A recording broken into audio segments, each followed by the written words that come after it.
DJ Ferris. The Chicago, nigga. It's the real one. Hit me. Only one is pulling shit the fuck up. Sports talk. There are so many examples of watching him over the last few years where he does so many great things, and you want to see that from a young player, but at some point, the next step of the progression has to be quit doing dumb things. You're forcing the issue, and you don't have to. So if he could just eliminate, or at least cut those mistakes in half, then he could become a very productive player in this league. But at this point, he's more similar to Jameis Winston than he is to some of the greats in the league. The tape is really good there. It really is sort of a Charles Dickens, best of times, worst of times, microcosm of everything we've seen in his career. So let me now come over here where Mike Tannenbaum and Dan Graziano are with me. And Graz, let me start with you because the Giants have one win, which means they could very easily find themselves at the end of this season in position to consider drafting one of the big quarterbacks who might be in this draft. What is your sense of how committed they are to Daniel Jones at this stage? I think they like Daniel Jones. They like his aggressiveness. They like his talent. They hate the turnovers. I mean, there's no way around it. So they need to iron that out. But That's the only thing that's hurting him. It's the turnovers. Protect the football. You don't have to force everything. Was nothing there. Don't try to make a play out of everything.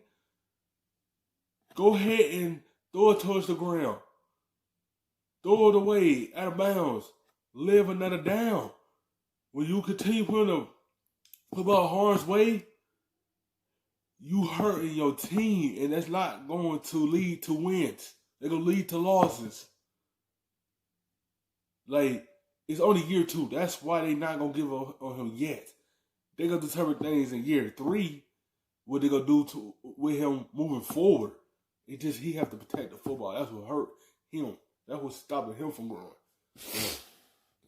as of now, they still believe he has the ability to be their franchise quarterback for the long term.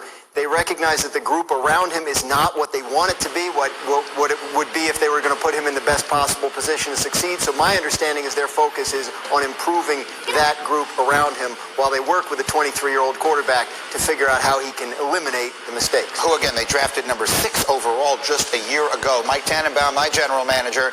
What would you be thinking if you were sitting in that chair right now, evaluating Daniel Jones and looking at the quarterbacks who will be in this draft? Yeah, I thought Greg nailed it, which is there's a lot of good on Daniel Jones, and then there's these massive mistakes. It really reminds me of Mark Sanchez, where we're playing and we're doing well, and then there's 1 or 2 plays a game, Greeny, where you're like, oh my God, I can't believe you just did that. And let me tell you, as a general manager, that does 2 things: less hair and more weight. So I'm sure I know what Dave Gettleman's feeling this morning. And then to spin the story forward, I think there's something known now as the Cliff Kingsbury phenomenon in the NFL, which is this. The difference between Sanchez and him, he had the Jets in the playoff. He had the Jets go to 2 AFC title games. And Daniel Jones is trying to move forward and help the Giants get to the playoffs.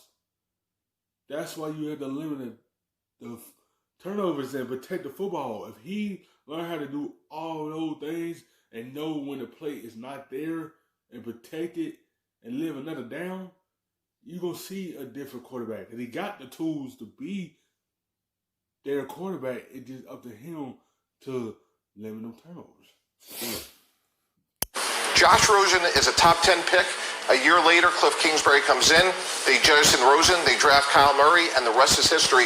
I think the standard by which Daniel Jones will be held accountable is higher because George Judge did not draft Daniel Jones, and therefore, if I was them, I would draft Justin Fields from Ohio State. He's a better athlete. He's more accurate. He makes less mistakes. And if you said I could either have Jones or Fields for the next 10 years, if I'm the Giants, I'm taking Fields. Okay, again, if Lawrence is available, that almost seems like a foregone conclusion. Fields would be the interesting one if he's available. Yeah, and we don't know what the status is going to be of Dave Gettleman, the GM, who did draft Daniel Jones. Will they move on from him at the end of the year? Who's going to be making this decision? But just Mike's point, those Mark Sanchez teams you guys had were really, really good around the quarterback, right? The Giants are in a much different situation with Daniel Jones in terms of the ability to make him look good. That's fair, but they do have the one win, and those teams went to championship games. Thank you for watching ESPN on YouTube.